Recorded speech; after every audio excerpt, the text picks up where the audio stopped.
સ્થિતિસ્થાપક અને અસ્થિતિસ્થાપક અથડામણ છે તો એના આધારિત આપણે પ્રોપર વાત કરું છું અત્યારે. એ ટોપિક પહેલા કહ્યું છે કોઈ પણ અથડામણ થાય તો સમજો કેટલી પ્રકારની અથડામણ થઈ શકે છે અથવા અથડામણો કઈ રીતે બનશે. તો મેં તમને જેમ સમજાવ્યું છે આવી રીતની અહીંયાથી એક દડો આવતો હોય, આ દડો V2 વેગથી જતો હોય, આ દડો V1 વેગથી જતો હોય અને અથડાશે, આ પ્રમાણેની ગતિ કરે. આવી ગતિ કઈ જગ્યાએ જોવા મળે છે? તો એની અંદર આ પ્રકારની જે ગતિ થતી હોય ને એની અંદર એક ખાસ વસ્તુ ધ્યાન રાખીએ છીએ, અવરોધક બળોને અવગણી કાઢીએ છીએ. અવરોધક બળ કયા કયા? ઘર્ષણ બળ હોય, હવાનું અવરોધક બળ હોય, બીજું કોઈ અવરોધક બળ હોય, એ બધાને અવગણી કાઢીએ છીએ અને અહીંયા ફક્ત નોર્મલ અથડામણ કરીએ છીએ. તો આવી અથડામણો ક્યાં થતી હોય? તો એક તો કેરમમાં થશે, બિલિયર્ડ બોલમાં થાય. તમને ખ્યાલ હશે બિલિયર્ડની જે રમત છે એની અંદર થશે, કેરમમાં થાય છે, લખોટીની જે રમત છે એની અંદર થશે. તો એ પ્રકારની આ રીતની અથડામણો થતી હોય છે. તો આ સંઘાત કહીએ, અથડામણ કહીએ, બધું એક જ છે. તો આવી રીતની અથડામણ થશે તો અથડામણ આમાં બે પ્રકારની જોવા મળશે, એક સ્થિતિસ્થાપક અથડામણ અને બીજી આવશે અસ્થિતિસ્થાપક અથડામણ.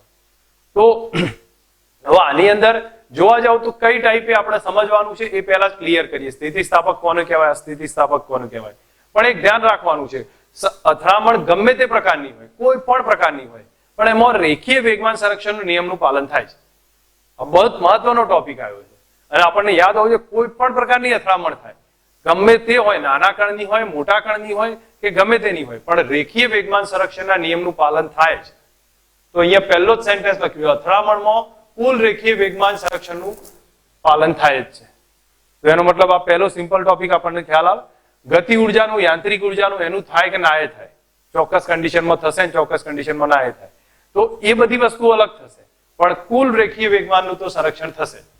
હવે અહીંયા રેખીય વેગમાનનું સંરક્ષણનો મતલબ શું બતાવ્યો ભાઈ? પ્રારંભિક વેગમાન બરાબર શું થઈ જાય? અંતિમ વેગમાન થાય. રેખીય વેગમાન સંરક્ષણનો મતલબ થશે પ્રારંભિક વેગમાન બરાબર અંતિમ વેગમાન થઈ જાય. હવે સમજો પહેલા કણના વેગમાનમાં કેટલો ફરક આવે? તો પહેલા કણના વેગમાનમાં આપણે ભણ્યા હતા આગળ, તમને ખ્યાલ હશે, ડેલ્ટા P1 બરાબર F12 ઇન્ટુ ડેલ્ટા T. તો પહેલા કણના વેગમાનમાં ફેરફાર ડેલ્ટા P1 બરાબર F12 ઇન્ટુ ડેલ્ટા T. એનો મતલબ થયો કે F12 કયું બળ થયું? પહેલા પર લાગતું બળ બીજા વડે, પહેલા પર લાગતું બળ બીજા વડે. એવી જ રીતે ડેલ્ટા P2 લખી દઉં તો બે કણ અથડાતા હોય, બે કણ અથડાય છે તો પહેલા કણનો આટલો વેગમાનનો ફેરફાર થયો, બીજા કણનો વેગમાનનો ફેરફાર કયો લખાય? F21 into delta T. બરાબર? તો બીજા ઉપર લાગતું બળ પહેલા વડે, બીજા ઉપર લાગતું બળ પહેલા વડે. આ સિચ્યુએશન તો સેમ થઈ. તો હવે જોવા જાઓ તો તમને એટલી અંદાજ છે કે F12 અને F21 બંને કેવા છે? સમાન મૂલ્યના વિરુદ્ધ દિશાના. વિરુદ્ધ દિશાના છે. તો એનો મતલબ થયો કે જો ડેલ્ટા P1 વત્તા ડેલ્ટા P2 કરું તો એ કેટલા થાય? 0 થઈ જાય, કારણ કે એક પ્લસ છે એક માઇનસ છે, ટોટલ કરીએ કેટલા થાય? 0. તો આ સેન્ટેન્સ અહીંયા સમજાવ્યું છે કે જ્યારે બે કણ અથડાતા હોય તો ડેલ્ટા P1 કેટલા? F12 into delta T. Delta P2 બરાબર F21 ઇન્ટુ ડેલ્ટા T. હવે F12 ને F21 બે તો સમાન મૂલ્યના વિરુદ્ધ દિશાના છે.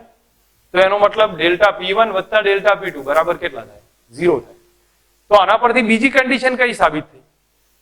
બીજી એ સાબિત થઈ, કોઈ પણ અથડામણ હોય ન્યૂટનનો ત્રીજો નિયમે પાલન થાય છે. કોઈ પણ પ્રકારની અથડામણ હોય એમાં ન્યૂટનનો ત્રીજો નિયમ પાલન થાય જ છે. બરોબર? તો આ સેન્ટેન્સ પરથી આપણને સમજ આવી. હવે યાંત્રિક ઉર્જા તરફ ને ગતિ ઉર્જા તરફ જઈએ. તો જો યાંત્રિક ઉર્જા એટલે આપણને એટલો સમજ છે કે યાંત્રિક ઉર્જા E બરાબર K પ્લસ U થાય, એટલે ગતિ ઉર્જા સ્થિતિ ઉર્જાનો સરવાળો છે. તો યાંત્રિક ઉર્જાનું સંરક્ષણ થાય કે ના પણ થાય? કઈ કન્ડિશનમાં ના થાય? તો જો આને બેને અથડાય તો પહેલા અવાજ આવે છે, અથડાય એટલે તરત જ શું થયું છે? અવાજ આવ્યો. અવાજનો મતલબ શું થયો ભાઈ? અથડામણ થઈ તો કંઈક ના કંઈક એની પાસે કુલ ઉર્જા હતી અને એ કુલ ઉર્જા અવાજ આવ્યો એટલે ધ્વનિ ઉર્જામાં કન્વર્ટ થઈ ગઈ. બીજું કે ધારો કે ઘણીવાર એ શું કહેવાય કે ગરમ પણ થાય છે અથડામણના કારણે, તો ઉષ્મા ઉર્જામાં એ કન્વર્ટ થઈ ગઈ તો કુલ ઉર્જા શું થવા લાગી? ઘટવા લાગી. તો ધેટ મીન્સ એ જ બતાવશે કે યાંત્રિક ઉર્જા ધીરે ધીરે શું થવા લાગી? ઘટવા લાગી. કારણ કે યાંત્રિક ઉર્જા શેમાં કન્વર્ટ થઈ? ઉષ્મા ઉર્જામાં કન્વર્ટ થઈ ગઈ, ધ્વનિ ઉર્જામાં કન્વર્ટ થઈ ગઈ, તડકો થાય તો પ્રકાશ ઉર્જામાં એ કન્વર્ટ થાય છે. એમ ડિફરન્ટ છે. તો અહીંયા એ જ વસ્તુ ક્લિયર કરી છે. જો સમગ્ર પરિસ્થિતિમાં યાંત્રિક ઉર્જાનું સંરક્ષણ નહીં થાય. કેમ નહીં થાય યાંત્રિક ઉર્જાનું સંરક્ષણ? કારણ શું થશે? અથડામણ દરમિયાન અવાજ ઉત્પન્ન થાય, ઉષ્મા ઉત્પન્ન થશે, એના કારણે કુલ ઉર્જા કેવી, ટૂંકમાં યાંત્રિક ઉર્જા કેવી થવા લાગશે? ઘટવા લાગશે, વેવ થશે. તો અહીંયા આપણને સેન્ટેન્સ સમજાવ્યું છે સમગ્ર પરિસ્થિતિમાં યાંત્રિક ઉર્જાનું સંરક્ષણ નહીં થાય. કારણ કે અથડામણ દરમિયાન શું થશે, અવાજ ઉત્પન્ન થાય, ઉષ્મા ઉત્પન્ન થાય, એના કારણે કુલ ઉર્જા ઘટશે, યાંત્રિક ઉર્જા ઘટશે. હવે બોલો, આટલો પેરેગ્રાફને આપણે સિમ્પલ રીતે યાદ રાખવાનો છે, શોર્ટમાં સમજીને, કે આપણે કહીએ ભાઈ કોઈ પણ અથડામણ હોય તો રેખીય વેગમાનનું તો સંરક્ષણ થાય જ છે. તો અહીંયા બતાવ્યું છે કોઈ પણ અથડામણમાં રેખીય વેગમાનનું સંરક્ષણ થશે. એનો મતલબ શું થયો કે પ્રારંભિક રેખીય વેગમાન બરાબર અંતિમ રેખીય વેગમાન. હવે મેં તમને અહીંયા સમજાવ્યું એ પ્રમાણે કે ધારો કે બે કણ અથડાતા હોય તો ડેલ્ટા P1 કેટલો, F12 into delta T, delta P2 કેટલો, F21 ઇન્ટુ ડેલ્ટા T. હવે F12 ને F21 બે સમાન મૂલ્યના વિરુદ્ધ દિશાના હોય તો આપણને ખ્યાલ છે F12 બરાબર માઇનસ F21 થયો. એનો સીધો અર્થ એટલો થઈ ગયો કે F12 ને F21 સમાન મૂલ્યના વિરુદ્ધ દિશાના છે, તો એનો મતલબ થાય ડેલ્ટા P1 વત્તા ડેલ્ટા P2 બરાબર 0 થાય. તો એનો મતલબ થયો કે આ તો કયા નિયમનું પાલન કર્યું? ભાઈ ત્રીજા નિયમનું. ત્રીજો નિયમ કોઈ પણ સંજોગોમાં પાલન કરી શકાય અને સમગ્ર પરિસ્થિતિ જે થાય એમાં યાંત્રિક ઉર્જાનું સંરક્ષણ નહીં થાય. કેમ નહીં થાય? તો કારણ કે અમુક ઉર્જા શેમાં કન્વર્ટ થાય છે? અવાજમાં, ઉષ્મા ઉર્જામાં. એના કારણે કુલ ઉર્જા ઘટે છે.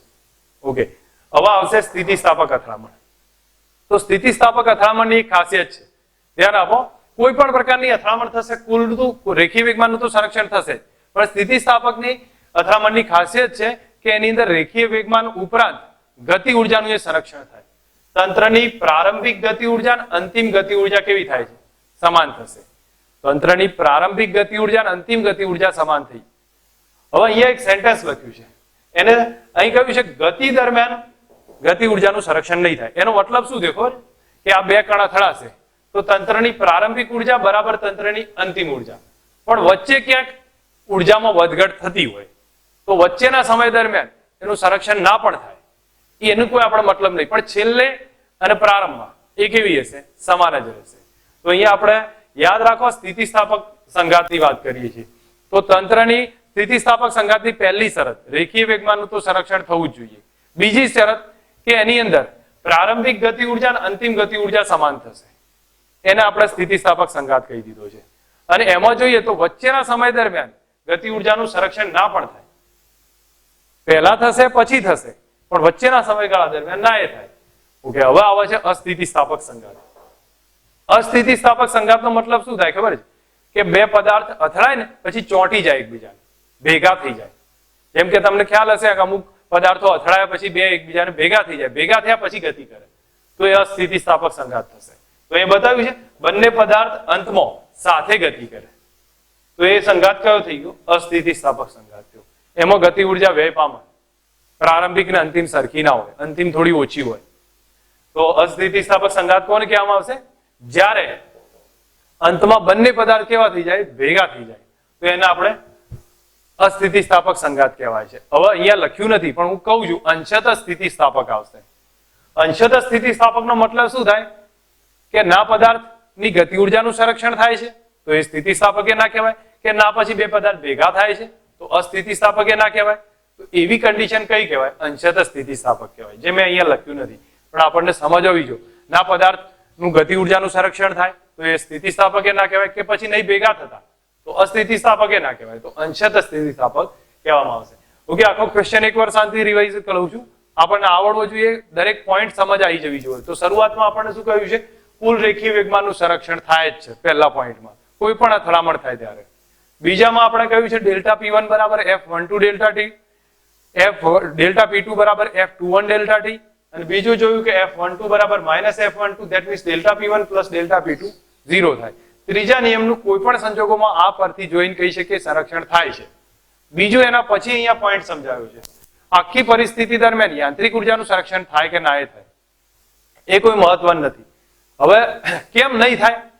તો એનું કારણ કે અવાજ ઉત્પન્ન થશે, ઉષ્મા ઉત્પન્ન થશે, એ બધાના કારણે અમુક ઉર્જા વેસ્ટ જતી હોય. નેક્સ્ટ એના પછી કહ્યું છે સ્થિતિસ્થાપક અથડામણ. તો સ્થિતિસ્થાપક અથડામણ એટલે કે એવી અથડામણ જેમાં પ્રારંભિક ગતિ ઉર્જા અને અંતિમ ગતિ ઉર્જા કેવી હોય? સરખી હોય, પણ આ દરમિયાન પ્રારંભિક અંતિમ સરખી છે, વચ્ચેના સમયગાળા દરમિયાન ગતિ ઉર્જામાં વધઘટ થઈ શકે છે, એટલે સંરક્ષણ નહીં થાય. બીજું બતાવ્યું છે અસ્થિતિસ્થાપક સંઘાત. તો અસ્થિતિસ્થાપક સંઘાતમાં અંતમાં બંને પદાર્થ સાથે ગતિ કરે છે, ચોંટી જાય છે, તો એને આપણે અસ્થિતિસ્થાપક સંઘાત કહ્યું છે. એમાં ઉર્જાનો વ્યય થાય છે. તો અંશતઃ કોને કહેવાય? ના સ્થિતિસ્થાપક હોય ના અસ્થિતિસ્થાપક હોય, ના ગતિ ઉર્જાનું સંરક્ષણ થતું હોય કે ના બે સાથે ગતિ કરતા હોય, તો એવા પદાર્થ કયા કહેવામાં આવશે? અંશત અથડામણ અંશત સ્થિતિસ્થાપક કહેવામાં આવશે. હેડિંગ લખી દઉં છું, એ જ થશે. એક પરિમાણમાં અસ્થિતિસ્થાપક અથડામણ સમજાવો.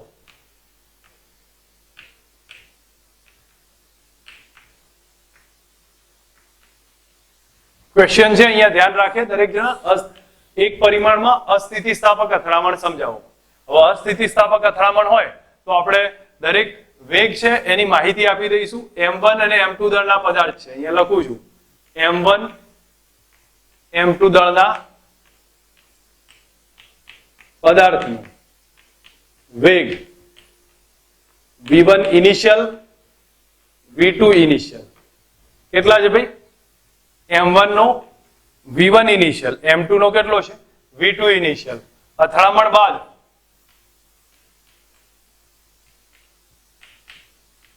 વેગ v1 ફાઇનલ v2 ફાઇનલ છે એમ ધારીએ છીએ. અથવા હું અહીંયા કહી દઉં અથડામણ બાદનો વેગ છે એ હાલ પૂરતું લખતા નથી પણ v લખીએ છીએ. આપણે એ ફાઇન્ડ કરવો છે અથડામણ બાદનો વેગ. તો જો અથડામણ કઈ થાય છે? અસ્થિતિસ્થાપક. હવે અસ્થિતિસ્થાપકમાં બે પદાર્થ ભેગા ગતિ કરે તો એ આપણને ખ્યાલ હશે. અથડામણ બાદ વેગ લખીએ અથવા હું અથડામણ બાદ લખી દઉં, બંને પદાર્થ સાથે ગતિ કરે. વેગ v છે અથવા v ફાઇનલ છે, આટલો વેગ છે. હવે આપણે આટલું સેન્ટેન્સ સમજ આવે. m1 m2 ના વેગ v1 ઇનિશિયલ v2 ઇનિશિયલ. અથડામણ બાદ બે પદાર્થ સાથે ગતિ કરે એનો વેગ છે v ફાઇનલ. તો આમાં તમને ખ્યાલ હશે કે રેખીય વેગમાનનું તો પહેલા સંરક્ષણ થાય જ છે કોઈ પણ કન્ડિશનમાં. તો રેખીય વેગમાન સંરક્ષણના નિયમ મુજબ બોલો, રેખીય વેગમાન સંરક્ષણનો નિયમ મુજબ પ્રારંભિક વેગમાન બરાબર અંતિમ વેગમાન. અંતિમ વેગમાન. ઓકે, તો પ્રારંભિક વેગમાન કેટલું છે? m1 m2 દળના બે પદાર્થ v1 ઇનિશિયલ v2 ઇનિશિયલ થી ગતિ કરે છે. આ રીતની ગતિ થતી હશે. m1 m2 આ બે પદાર્થ છે અને અથડાઈ અને m1 m2 આ બે સાથે ગતિ કરતા હશે એટલે ભેગા જોડાઈ ગયા હશે અને એનો વેગ હશે v ફાઇનલ જેટલો. બરોબર, આ રીતે હશે. m1 m2 બે ગતિ કરે છે, અથડાઈ ગયા પછી બે જોડાઈ જશે, એમનો વેગ થશે v ફાઇનલ. તો અહીંયા વેગમાન સંરક્ષણ યુઝ કરું તો m1 into v1 ઇનિશિયલ આનું વેગમાન થયું. આનું વેગમાન m2 into v1 v2 initial આનું વેગમાન થઈ ગયું બરાબર બેનું ભેગું વેગમાન બરાબર અંતિમ વેગમાન. તો અંતિમ વેગમાન કેટલું આવે? m1 વત્તા m2 કારણ કે ભેગું દળ અને વેગ કેટલો? v final. તમને વેગમાન સંરક્ષણની સમજ આવી જવી જોઈએ. પ્રારંભિક વેગમાન એટલે m1 v1 initial m2 v2 initial આ પ્રારંભિક થઈ ગયું. અંતિમ કેટલું? બે ભેગા છે તો m1 plus m2 into v final. આ થયું અંતિમ વેગમાન. તો v ફાઇનલ કેટલા આયા?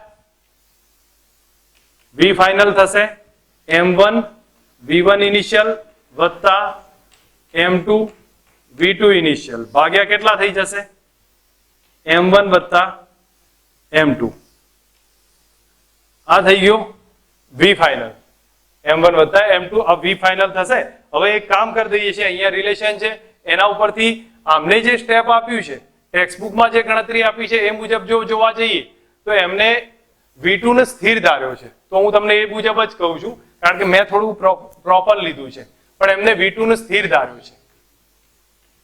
તો v2 ઇનિશિયલ કેટલા લઈ લીધા? 0 લઈ લો. તો જો હું v2 ઇનિશિયલ 0 લઉં તો અહીંયા તમને સીધો અંદાજ આવશે કે આપણું અહીંયા લખી દઉં v2 ઇનિશિયલ જો 0 હોય તો v ફાઇનલ કેટલા થાય?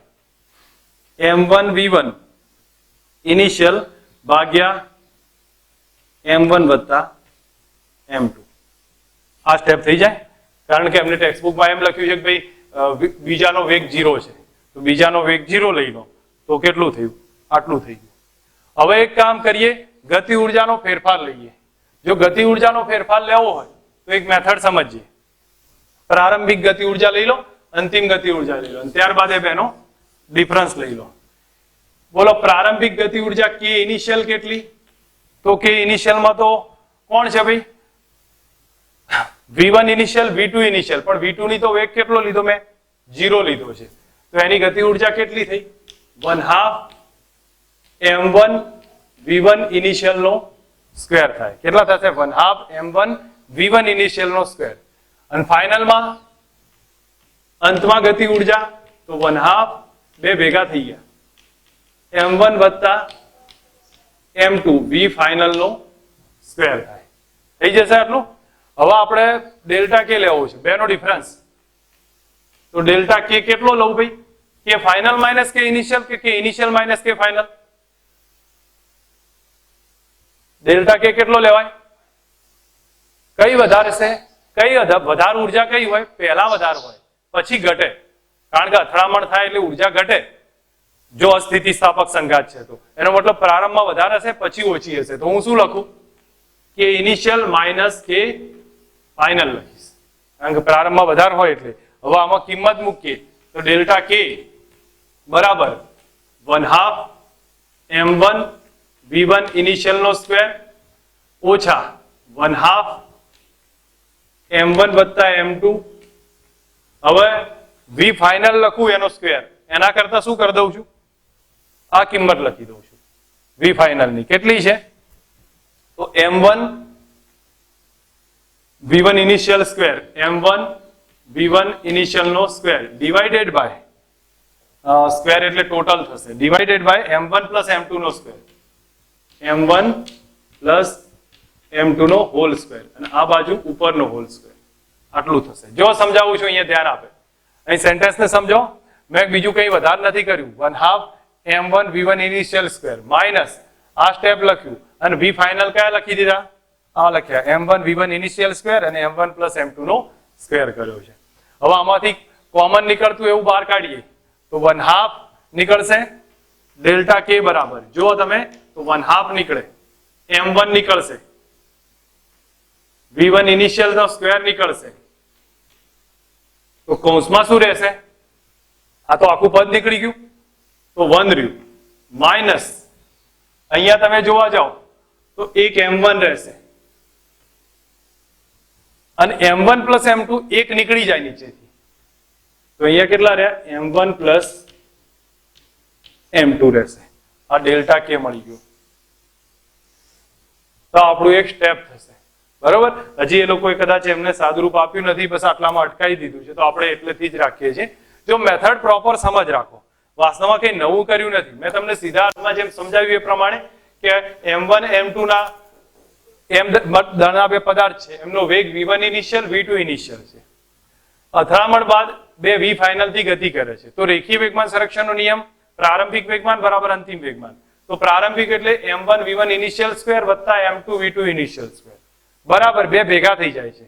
ભેગા થાય એટલે m1 પ્લસ m2 અને v ફાઇનલ સ્ક્વેર. તો v ફાઇનલ આટલો મળે. પણ આપણને એમ કહ્યું છે કે ભાઈ બીજા નંબરનો પદાર્થ સ્થિર છે, તો v2 ઇનિશિયલ કેટલો? 0. v2 ઇનિશિયલ 0 હોય તો અહીંયા આપણે આને 0 કરી દો તો કેટલા આયા? m1 v1 initial divided by m1 plus m2 થઈ ગયા. હવે પ્રારંભિક ગતિ ઉર્જા, તો પ્રારંભિક ગતિ ઉર્જામાં 1/2 m1 v1 ઇનિશિયલ સ્ક્વેર, કારણ કે v2 તો 0 છે ભાઈ એટલે એની ગતિ ઉર્જા 0 આવશે. કે ફાઇનલ તો 1/2 બે ભેગા પદાર્થ m1 પ્લસ m2 અને v ફાઇનલ નો સ્ક્વેર. હવે ગતિ ઉર્જાનો ડિફરન્સ કે ઇનિશિયલ માઇનસ કે ફાઇનલ. તો કે ઇનિશિયલ તો લખી દીધા અને કે ફાઇનલ લખતી વખતે અહીંયા v ફાઇનલ ની કિંમત લખી. v ફાઇનલ ની કિંમત છે m1 v1 initial divided by m1 plus m2. આ સ્ટેપ લખી દીધું. હવે આમાંથી આ કોમન કાઢીએ 1/2 m1 v1 ઇનિશિયલ સ્ક્વેર. તો અહીંયા 1 રહી ગયું અને અહીંયા જો આ એક કેન્સલ થઈ ગયું, નીચે m1 પ્લસ m2 રહ્યું, અહીંયા m1 રહી ગયું એક. તો આ સ્ટેપ આવી જશે. હવે આ આખું ડેલ્ટા કે નું ગતિ ઉર્જાનો ડિફરન્સ આવ્યો છે. બોલો અંદાજ આવે છે ગણતરીમાં? બરોબર. એકવાર સ્પીડમાં રિવિઝન લઈ લઉં છું, પછી તમે સ્ક્રીનશોટ લઈ લો અને થોડું જોઈ લો. શરૂઆતમાં શું કહ્યું કે પદાર્થ v1 ઇનિશિયલ v2 ઇનિશિયલ થી ગતિ કરે છે. તો એના પછી અથડામણ બાદ બે સાથે ગતિ કરે છે v ફાઇનલ થી. તો પ્રારંભિક વેગમાન m1 v1 ઇનિશિયલ વત્તા m2 v2 ઇનિશિયલ અને બે ભેગા થાય છે તો m1 પ્લસ m2 ફાઇનલ વેગ v ફાઇનલ. આ વેગમાન સંરક્ષણ ખતમ. હવે જોયું કે v ફાઇનલ શોધી કાઢ્યા, પણ જો બીજો પદાર્થ સ્થિર હોય તો v2 0 લખી દો તો આ સ્ટેપ આવી જાય. હવે પ્રારંભિક ગતિ ઉર્જા લખીએ તો half m1 v1 initial square. કે ફાઇનલ કેટલા? Half m1 plus m2 v2 final નો v ફાઇનલ નો સ્ક્વેર થઈ ગયો. બેનો તફાવત લીધો તો K1 ઇનિશિયલ લખ્યા, ફાઇનલ લખ્યા, પણ ફાઇનલ લખતી વખતે અહીંયા V ફાઇનલ ની આ કિંમત મૂકી દીધી, તો આપણા માટે એ રિલેશન બન્યું. અને પછી 1/2 M1 V1 ઇનિશિયલ બહાર કાઢો, અહીંયા 1 માઇનસ આ સ્ટેપ રહે, આ રિઝલ્ટ છે.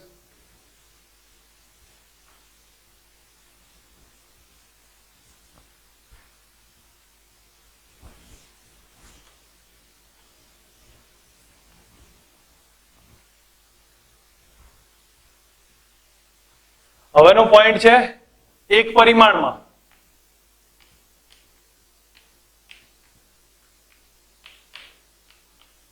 સ્થિતિસ્થાપક અથડામણ.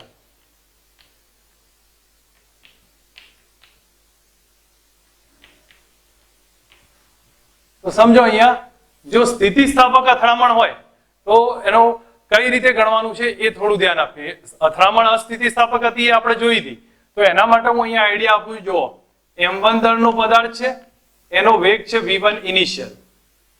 M2 દળનો પદાર્થ છે, એનો વેગ છે 0. અથડાય છે, અથડાયા પછી M1 નો વેગ થાય છે V1 ફાઇનલ, પછી M2 નો વેગ થાય છે V2 ફાઇનલ. જો અહીંયા સમજજો, અસ્થિતિસ્થાપક અથડામણ હતી બે ભેગા થઈ જતા હતા. સ્થિતિસ્થાપક અથડામણમાં બે છૂટા છૂટા અલગ અલગ ગતિ કરશે. તો V1 M1 નો વેગ V1 ઇનિશિયલ આ 0 સાથે અથડાશે, અથડાયા પછી આ V1 ફાઇનલ આ V2 ફાઇનલ થાય છે. તો આ બે વેગ લખી દીધા. હવે આપણે આમાં જોવા જઈએ તો પહેલા જ રેખીય વેગમાન સંરક્ષણ, રેખીય વેગમાન સંરક્ષણનો નિયમ.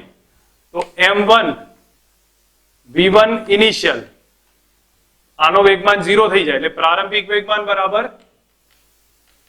અંતિમ વેગમાન. આ સ્ટેપ લખ્યું.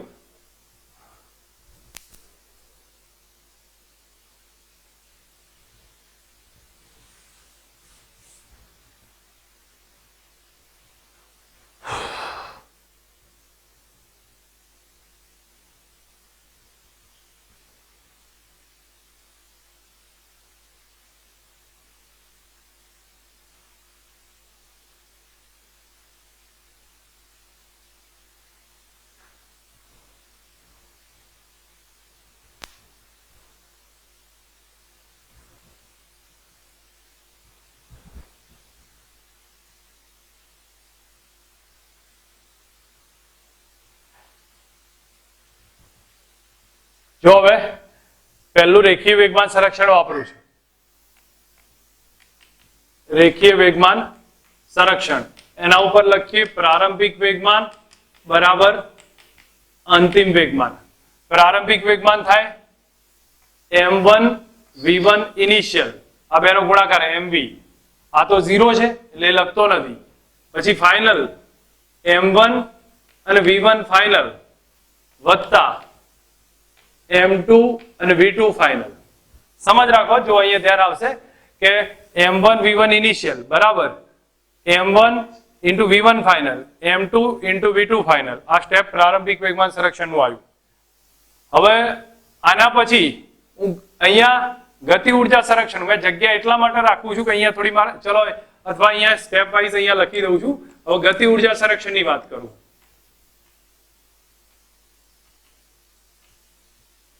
તમને ખ્યાલ હશે સ્થિતિસ્થાપક અથડામણમાં ગતિ ઉર્જાનું સંરક્ષણ થાય તો પ્રારંભિક ગતિ ઉર્જા બરાબર અંતિમ ગતિ ઉર્જા, કે ઇનિશિયલ ઇઝ ઇક્વલ ટુ કે ફાઇનલ. પ્રારંભમાં ગતિ ઉર્જા 1/2 M1 V1 ઇનિશિયલ નો સ્ક્વેર બરાબર 1/2 M1 V1 ફાઇનલ નો સ્ક્વેર, આની ગતિ ઉર્જા વત્તા આની ગતિ ઉર્જા 1/2 M2 V2 ફાઇનલ નો સ્ક્વેર. સમજો અહીંયા પ્રારંભિક ગતિ ઉર્જા half M1 V1 initial square બરાબર 1/2 M1 V1 ફાઇનલ સ્ક્વેર વત્તા 1/2 M2 V2 ફાઇનલ સ્ક્વેર. આપણે આમાંથી કેન્સલ કરીએ તો કેટલું આવે? M1 V1 initial square 1/2 cancel કરી નાખીએ is equal to M1 V1 final square વત્તા M2 V2 ફાઇનલ સ્ક્વેર. આ એક રિલેશન છે જે ધ્યાન પર રાખીને સાઈડ મૂકીએ છીએ. હવે જો આ જે સ્ટેપ આપણને મળ્યું આ સમીકરણ 1 છે, તો સમીકરણ 1 છે એને કોના વડે ગુણું છું એ ધ્યાન રાખજો, બસ એટલું જ તમારે યાદ રાખવાનું છે. સમીકરણ 1 ને V2 ફાઇનલ વડે ગુણી કાઢું છું. અહીં લખું છું સમીકરણ 1 ને V2 ફાઇનલ વડે ગુણતા આ જ સમજવાનું છે. કહેશો મને આમાં કેટલું થશે V2 ફાઇનલ વડે ગુણું તો? અહીંયા થાય M1 V1 ઇનિશિયલ અને V2 ફાઇનલ બે ભેગા થયા છે. આ બાજુ લઉં તો M1 V1 ફાઇનલ અને V2 ફાઇનલ, બરોબર? આ બાજુ બંને બાજુ ગુણ્યા પ્લસ M2 અને V2 ફાઇનલ તો છે જ અને બીજો V2 ફાઇનલ આવે એટલે કેટલા થયા? V2 final square. સમજો આને આપણે V2 ફાઇનલ વડે ગુણ્યા છે તો અહીંયા થશે M1 V1 initial V2 final, M1 V1 final V2 final અને M2 V2 ફાઇનલ નો સ્ક્વેર. આ આપણું બીજું ઇક્વેશન થયું. હવે ઓબ્ઝર્વ કરો તમે તો અહીંયા M2 V2 final square, M2 V2 final square, આ બે સ્ટેપ અહીંયા દેખાય છે. તો આપણે બે ની બાદબાકી કરીએ. આનું હું 3 લઉં છું સમીકરણ અને આ 2 લઉં છું, બીજા નંબરનું આ ત્રીજા નંબરનું. હવે લખીએ છીએ સમીકરણ 3 ઓછા સમીકરણ 2 અથવા સમીકરણ 2 ઓછા 3 કરો તોય ચાલે, આપણે ગમે તે કરી દો. અહીં લખી દઉં છું સમીકરણ 2 ઓછા 3 કરતા. હવે અહીંયા સમજીએ 2 ઓછા 3 કરીએ તો રિલેશનમાં તમે ઓબ્ઝર્વ કરો આ M1 V1 ઇનિશિયલ સ્ક્વેર ઓછા આ સ્ટેપ આવે જે અહીંયા લખી દઉં છું, અથવા અહીંયા એક સ્ટેપ લખી દઉં પછી આપણે એમાંથી કારણ કે થોડું લખાણ લાંબુ થશે તો અહીંયા લખી દઉં છું M1 V1 initial square, M1 V1 initial square minus આ સ્ટેપ થશે M1 V1 ઇનિશિયલ અને V2 ફાઇનલ બરાબર. આ સ્ટેપ આવશે અને એમાંથી આ બાદ થશે. હવે જ્યારે આ બે બાદ થાય તો તમને ખબર હશે M2 V2 final square, M2 V2 final square એ શું થઈ જાય? કેન્સલ થશે. તો આ તો ઓલરેડી કેન્સલ થઈ જશે આમાંથી. તો અહીંયા આ સ્ટેપ રહેશે M1 V1 final square minus અહીંયા આવશે M1 V1 ફાઇનલ સ્ક્વેર અને V2 ફાઇનલ સ્ક્વેર. પણ મારી અહીંયા લખવામાં થોડી ભૂલ છે એટલા અથવા ચલો એક અહીંયા એના આધારે જ લખી દીધું છે. હું અહીંયા મેથડ સમજાવું છું કયું મેં શું કર્યું છે. જો સમજો મેં અહીંયા આ બે ની બાદબાકી લીધી છે તો M1 V1 initial square minus M1 V1 initial અને V2 ફાઇનલ. હવે અહીંયા લખ્યું મેં M1 V1 final square minus M1 V1 final અને V2 ફાઇનલ, સોરી સ્ક્વેર નહીં આવો મારાથી અહીંયા લખવામાં ભૂલ થઈ છે, M1 V1 final minus V2 final. આ સ્ટેપ લખ્યું છે. હવે તમે ઓબ્ઝર્વ કરશો ભાઈ તો આના આધારિત તમે જોવા જાઓ તો બધું એક બાજુ લાવવાનો ટ્રાય કરું છું. તો અહીંયા સ્ટેપ લખું છું એમાં સમજો M1 V1 initial square, M1 V1 initial square, અથવા તમને એક સીધા અર્થમાં આ બધા રિલેશનમાં પ્રોપર જોવા જશો તો તમને અહીંયા દેખાશે બધે જ M1 M1 છે. તો બધેથી M1 M1 M1 શું કરી દઉં છું? કેન્સલ કરી દઉં છું એટલે આપણે M1 ની માથાકૂટ ના રહે. તો હવે રહેશે શું? તો અહીંયા કેટલા રહ્યા? V1 initial square, V1 initial square. આ બાજુ કેટલા રહેશે? V1 initial V2 final. પણ હું અહીંયા લાવું છું આ બાજુ V1 ફાઇનલ છે ને એને આ બાજુ તરફ લઈ જઉં છું તો V1 initial square minus V1 final square બરાબર. આ જે માઇનસ છે step V1 initial V2 final એને આ બાદ લઈએ પ્લસ થશે V1 initial V2 final minus આ સ્ટેપ છે V1 final V2 final, V1 final V2 final. આટલું સ્ટેપ રહે. હવે આમાંથી એક કામ કરીએ આ V1 ઇનિશિયલ V1 ફાઇનલ તો એને જોવા જાઓ તો શું લખાય? V1 ઇનિશિયલ નો સ્ક્વેર. તમે એક વસ્તુ સમજ આવશે ને x square minus y square જેવું સ્ટેપ છે તો લખાય x માઇનસ y અને x પ્લસ y એમ લખી શકીએ. તો અહીંયા આપણે ચેક કરીએ V1 initial plus V1 final બીજું રહેશે V1 initial minus V1 final. આ સ્ટેપ રે x પ્લસ y ને x માઇનસ y. અહીંયા જોઈએ આ બાજુ તો શું કોમન નીકળે છે? V2 ફાઇનલ બહાર નીકળે. V2 ફાઇનલ બહાર નીકળે આમાંથી. તો અંદર રહેશે V1 initial minus V1 final. આટલું રહે. અહીં જોવા જઈએ આ બે કેન્સલ થઈ જાય. કેન્સલ થઈ ગયું. તો V2 ફાઇનલ બરાબર રિઝલ્ટમાં આવ્યું આપણી પાસે. V2 ફાઇનલ આ બાજુનું V2 ફાઇનલ બરાબર કેટલા? V1 ઇનિશિયલ વત્તા V1 ફાઇનલ. આ સ્ટેપ થઈ ગયું. થોડું લાંબુ કેલ્ક્યુલેશન છે, હું સમજાવીશ, પહેલા ધ્યાનથી સમજી લો કે કહેવા શું માંગે છે, પછી હું તમને મેથેમેટિકલ ડિટેલ બતાવું છું. V2 ફાઇનલ બરાબર V1 ઇનિશિયલ વત્તા V1 ફાઇનલ છે. ઓકે, હવે આની કિંમત કોઈ પણ ઇક્વેશનમાં મૂકીએ કે પણ રેખીય વેગમાનમાં મૂકવી સહેલી પડે, કારણ સ્ક્વેર વગરનું છે. આ રેખીય વેગમાન સંરક્ષણ થયું ને એમાં આપણે મૂકીશું. તો હવે અહીંયા કિંમત લખું છું m1 V1 ઇનિશિયલ બરાબર m1 V1 final m1 V1 final વત્તા m2. હવે V2 ફાઇનલ છે ને અહીંયા, તો V2 ફાઇનલ ની કિંમત લખી દો. V1 ઇનિશિયલ વત્તા V1 ફાઇનલ. V1 ઇનિશિયલ વત્તા V1 ફાઇનલ. પણ M2 વડે ગુણી કાઢું છું, તો અથવા તો ચલો એક સ્ટેપ ભલે વધારે તો V1 ઇનિશિયલ વત્તા V1 ફાઇનલ. આવું સ્ટેપ થશે. અહીંયા જો મેં બીજું કંઈ કર્યું નથી, આ સ્ટેપ એમના એમ જ લખ્યું છે આખું. પણ V2 ફાઇનલ હતું તો V2 ફાઇનલ આ બધા રિલેશન લખ્યું. કૌંસ છૂટો પાડ દો. કૌંસ છૂટો પાડ દઈએ તો અહીંયા આપણી પાસે સ્ટેપમાં આવશે M1 V1 ઇનિશિયલ બરાબર M1 V1 ફાઇનલ વત્તા M2 V2 ઇનિશિયલ વત્તા M2 V1 ફાઇનલ. હવે આપણે M1 V1 ફાઇનલ ઇનિશિયલ અને M2 V2 ઇનિશિયલ એક બાજુ લઈ જાઉં તો અહીંયા થશે M1 માઇનસ M2 અને V1 ઇનિશિયલ રહેશે. તો આ બાજુ શું રહે? M1 V1 ફાઇનલ વત્તા M2 V2 ફાઇનલ. તો આમાંથી V1 ફાઇનલ બહાર કાઢીએ તો કૌંસમાં રહે M1 વત્તા M2. સમજો અહીંયા શું કર્યું છે? M1 V1 ઇનિશિયલ અને આ બાજુ લાવીએ તો માઇનસ M2 V2 ઇનિશિયલ. તો V2 ઇનિશિયલ બહાર કાઢીએ, આ V1 ઇનિશિયલ. અહીંયા મારી લખવામાં ભૂલ થઈ છે, V1 ઇનિશિયલ આવશે. તો આમાંથી કોમન કાઢીએ તો M1 minus M2 into V1 initial રહે. અને આ બાજુ તમે ચેક કરો તો આ બાજુ ચેક કરશો તો અહીંયા તમે ઓબ્ઝર્વ કરો તો M1 V1 ફાઇનલ વત્તા M2 V2 ફાઇનલ. આ બેમાંથી જો તો V1 ફાઇનલ બહાર કાઢો તો M1 પ્લસ M2 રહે.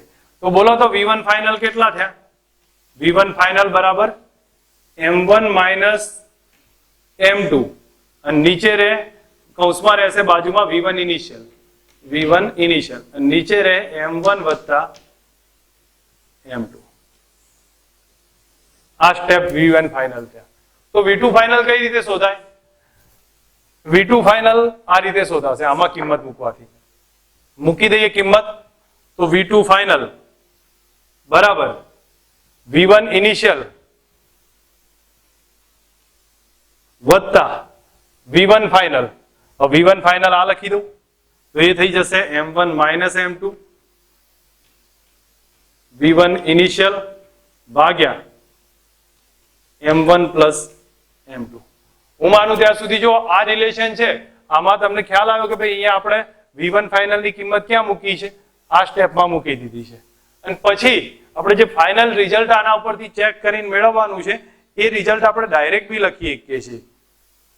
તો આને સાદું રૂપ આપી દો તોય ખબર પડશે, અથવા V2 ફાઇનલ બરાબર 2M1 V1 ઇનિશિયલ ભાગ્યા M1 પ્લસ M2 આવશે આ સાદું રૂપથી.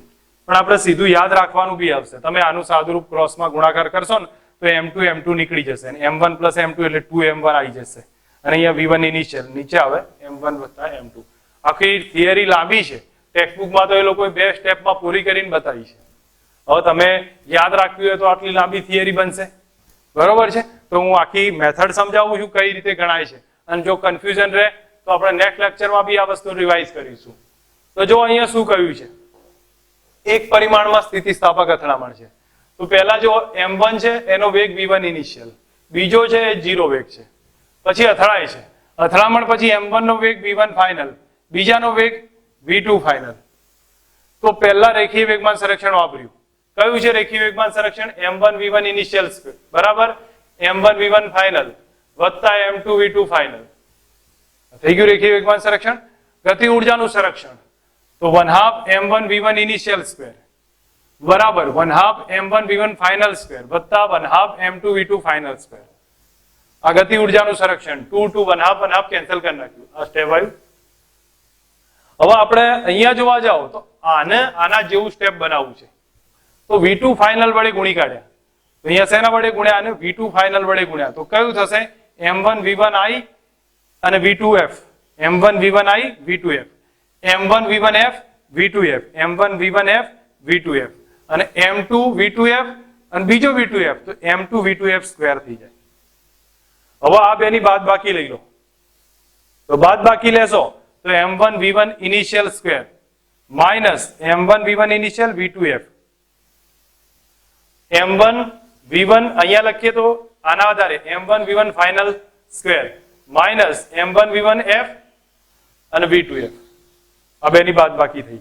હવે આ બે સ્ટેપ તો નીકળી ગયા એટલે એ લખતા નથી. સ્ક્વેર વાળા પહેલા તો m1 કેન્સલ કરો તો આવું સ્ટેપ સીધું સાદું થઈ જશે. અને પછી હજી એક રિલેશન ને એડજસ્ટ કરીએ. બધે સ્ક્વેર વાળા પદ એક બાજુ લાવો. તો v1 ઇનિશિયલ સ્ક્વેર અને આ બાજુ લાવું તો સોરી અહીંયાથી મેં થોડુંક આમને સ્ક્વેર m1 કેન્સલ કર્યા અને અહીંયા લખ્યું છે v1 initial square minus v1 final square. આ સ્ટેપ લખ્યું. પછી આ બાજુ જોયું તો આ બાજુ તરફ જશે તો v1 ઇનિશિયલ વત્તા v2f આ ઇન્ટુ v2f અને આ બાજુ આ રિલેશન રહેશે. અહીંયા તમે જોવા જાઓ તો આ x square minus y square તો v1 ઇનિશિયલ સ્ક્વેર અને v1 ફાઇનલ સ્ક્વેર. તો એનો આધારે થશે વચ્ચે પ્લસ આવે ને વચ્ચે માઇનસ આવશે. એ રીતે બે ભાગમાં ડિવાઈડ કર્યા છે. અને આમાંથી v2 ફાઇનલ બહાર કાઢું તો v1 initial minus v1 final. આ v1 આ સ્ટેપ માઇનસ વાળું નીકળી જાય તો v2f બરાબર આ સ્ટેપ બેનો સરવાળો રહેશે. હજી શું કરવાનું રહેશે? તો વેગમાન સંરક્ષણનો નિયમ છે ને એની અંદર v2f માં આની કિંમત લખું છું. તો આ સ્ટેપ તો મેં આખું એમના એમ લખ્યું છે. ફક્ત m2 ની સાથે v2f માં આ લખી દીધું છે. કૌંસ છૂટો પાડી દીધો. કૌંસ છૂટો પાડીએ તો આપણા માટે એક રિલેશન આવું થશે. અને પછી શોધવો છે v1 ફાઇનલ. તો v1 ફાઇનલ શોધવો હોય તો v1 ફાઇનલ ને એક બાજુ લાવવાનો ટ્રાય કરીએ. તો જો m1 v1 initial minus m2 v1 initial એક બાજુ લાવી દીધું આપણે. તો આમાંથી m1 માઇનસ m2 રહેશે ને v1 ઇનિશિયલ આ બાજુ આવશે. અહીંયા m1 v1 ફાઇનલ વત્તા m2 v2 ફાઇનલ. તો v1f કોમન કાઢ્યા તો m1 વત્તા m2 રહે અને v1 ફાઇનલ ને સબ્જેક્ટ બનાવી દીધો. હવે બીજું મેં તમને કહ્યું તમે સાબિત કરો અથવા યાદ રાખો. પહેલું તો યાદ રાખવાનું એ છે આપણને v1 નું સૂત્ર યાદ રહેશે. કયું થાય? v1 m1 માઇનસ m2 નીચે m1 પ્લસ m2 અને v1 ઇનિશિયલ સ્ક્વેર. એવી જ રીતે v2 ફાઇનલ તો v1 ઇનિશિયલ અને v1 ફાઇનલ ની આ કિંમત મૂકી દીધી મેં. સાદુરૂપ આપો તો ઠીક છે, બાકી યાદ પણ હોવું જોઈએ આપણને. તો 2m1 v1 initial divided by m1 plus m2. That means અંતિમ વેગ કેટલા છે? બે ના. એક પદાર્થ સ્થિર હોય તો અથડામણ સ્થિતિસ્થાપક હોય અંતિમ વેગ કેટલા થશે? તો પહેલો થશે m1 minus m2 m1 plus m2 v1 initial આવી જશે. અને બીજાનો 2m1 નીચે m1 m2 v1 ઇનિશિયલ થશે. જો એમાં પહેલો કિસ્સો એવો છે કે બેના દળ સરખા હોય શું થાય? પહેલો કિસ્સો એમ કે છે કોઈ બેના દળ સરખા છે. m1 બરાબર m2 બરાબર m લીધા છે. તો બોલો તો v1 ફાઇનલ કેટલો થાય? m1 માઇનસ m2 બેના દળ સરખા 0 થાય. 0 થઈ જાય. બેના દળ સરખા તો m1 માઇનસ m2 0 થઈ જાય. આ કેટલો થાય? v2 ફાઇનલ 2m થઈ જશે. m1 m2 સરખા છે એટલે m કરી નાખ્યું અને v1 ઇનિશિયલ ભાગ્યા m વત્તા m 2m થઈ ગયા, કેન્સલ થઈ ગયું. તો એનો મતલબ કે V2 ફાઇનલ કેટલા આયા? V1 ઇનિશિયલ જેવું. આ કોના જેવું થયું ખબર છે? તમે એક સાધન કદાચ આપણે વિડીયોમાં કેવામાં જોયું હશે. અહીંયા આવી રીતના બધા ગોળા લટકાયા હોય છે, એક સરખા ગોળાઓ બધા. પછી એક ગોળો આમથી આમાં અથડાય ને તો એ સ્થિર થઈ જાય, આ છેલ્લો ગતિ કરવા લાગે. યાદ આવે છે? આમ અથડાય તો આ સ્થિર થઈ જાય, આ છેલ્લો આમ ગતિ કરે. ફરી પાછો અથડાય આ સ્થિર થઈ જાય, આ છેલ્લો ગતિ કરે. તો કન્ડિશન શું થઈ? જો બે પદાર્થ ગતિ કરતા, V1 આ ગતિ કરતું તો આ સ્થિર હતું, બધા સરખા છે. તો અથડામણ પછી શું થઈ જાય? આ સ્થિર થઈ ગયું, પહેલો સ્થિર થઈ ગયો અને બીજો એટલા જ વેગથી ગતિ ચાલુ કરી દીધી. જો સમજો, પહેલા એ ગતિ કરતો હતો એટલે આ ગતિ કરે છે, બીજો સ્થિર છે. અથડામણ પછી બીજો ગતિ કરવા લાગ્યો, બીજો ગતિ કરશે પહેલાના વેગથી, પણ પહેલો કેવો થઈ ગયો? સ્થિર થઈ ગયો. આ પોઝિશન થશે સ્થિતિસ્થાપક અથડામણમાં. હવે આ કેસ સમજ આવી? પહેલામાં શું કહ્યું કે M1 M2 જો દળ સરખા હોય તો આમાં કિંમત મૂકી તો M1 - M2 0 થઈ ગયા, તો આ 0 આવશે. અને અહીંયા લખું તો 2M1 અને V1 initial M1 plus M2 કરી નાખ્યા. તો આના આધારે આ સ્ટેપ થઈ ગયું M પ્લસ M, તો 2M કેન્સલ થઈ ગયા, તો V1 ઇનિશિયલ આવી ગયું. બીજો સ્ટેપ લખું છું, બીજો કિસ્સો છે. બીજો કિસ્સો આપણે સમજીએ કે M2 M1 કરતા ઘણો મોટો છે, તો M1 ને અવગણી શકાય. M2 M1 કરતા ઘણો મોટો છે. ટ્રાય કરીએ. V1 ફાઇનલ બરાબર કેટલા? તો M2 મોટો છે ને, હવે M2 મોટો હોય તો M1 ને અવગણી કાઢો, તો M1 અહીંથી નીકળી જાય, અહીંથી નીકળી જાય. M1 અહીંથી નીકળી ગયો, બોલો આ અવગણી કાઢ્યો તો કેટલા થઈ ગયા? M2 0 થયા, કેન્સલ થઈ જાય કે નહીં? હા.